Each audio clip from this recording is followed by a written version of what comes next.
Aloha, my name is Nae'ole Keamo, and this is my presentation of developing a sustainable garden in my yard. This is my sustainable garden project for sustainable agriculture. My initial garden plan, I had three goals. I wanted to create a sustainable garden in my yard with the two garden beds that I had. I wanted to maintain it throughout the semester, and I wanted to try and grow multiple different crops I had never grown before, like the sweet corn, cucumbers, basil, and bok choy. Starting from seed, I used this planter box that I got to plant all the different varieties of seed that I would be growing in the garden. Um, this took about a few weeks for them to finally sprout and grow into like these healthy seedlings before I transplanted them.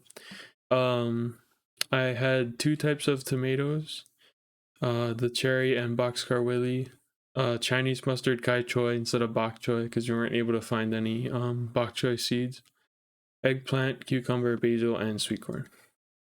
When it came time to transplant, um, I don't know if you could notice this, but the basil and sweet corn had not grown. So I decided against it, but it actually turned out to be a good thing because I didn't have enough room to transplant those extra seedlings. So it ended up perfect because I was able to have space. I changed up the spacing a little bit from what I initially planned, but it all worked out. Um Yeah. So I kind of had three sections instead of like the two and half, and all the tomatoes wouldn't have fit in like both sides. So I was able to space it out better. I also, despite my initial plan, I didn't end up using fertilizers during this phase. So, yeah. Growing from the first few weeks to currently to the present, this is what the plants look like now. This is the kai choy. After the initial transplanting, there was a lot of rain, so the plants kind of got a little bit too much water, and I don't think the soil that I used in the raised bed was very good with being porous and having like good water management. So there was kind of high water retention, which is pretty bad, especially where I live because there was a lot of rain. There's small pest damage, but it wasn't too bad to the point where I needed to worry about it. And the tomatoes and kai choy are going really well. This is the kai choy, and the cucumbers are flowering. Extra notes about the growing phase.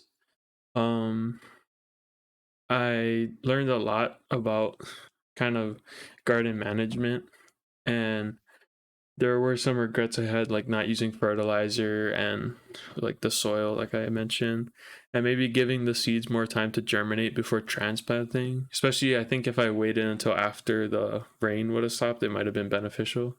Like this comparison is the top left. These are my cucumber plants, and they this is like the same time, this is the same day that this picture was taken. These are my grandmother's. She started growing them the same time, but she decided to transplant after some of the rain, and I think there are some other problems as well, but there's just some small things I could have done to possibly like make the growth go faster. For processes, I did a lot of hand weeding and hand watering. I use no weed killers or pesticides, but in the future, I want to try and use sustainable organic pesticides to prevent pest damage and nutrient deficiencies for like fertilizers. I use store-bought soil, but I want to use compost in the future. And for takeaways, I learned a lot, and I understand better like how to do sustainable methods. Future gardening in these boxes will be impacted, like using fertilizer and transplanting at a better time. Currently, this is what some of the plants look like. These are the tomatoes and these are the eggplant, and I want to expand on this in the future as well. Mahalo.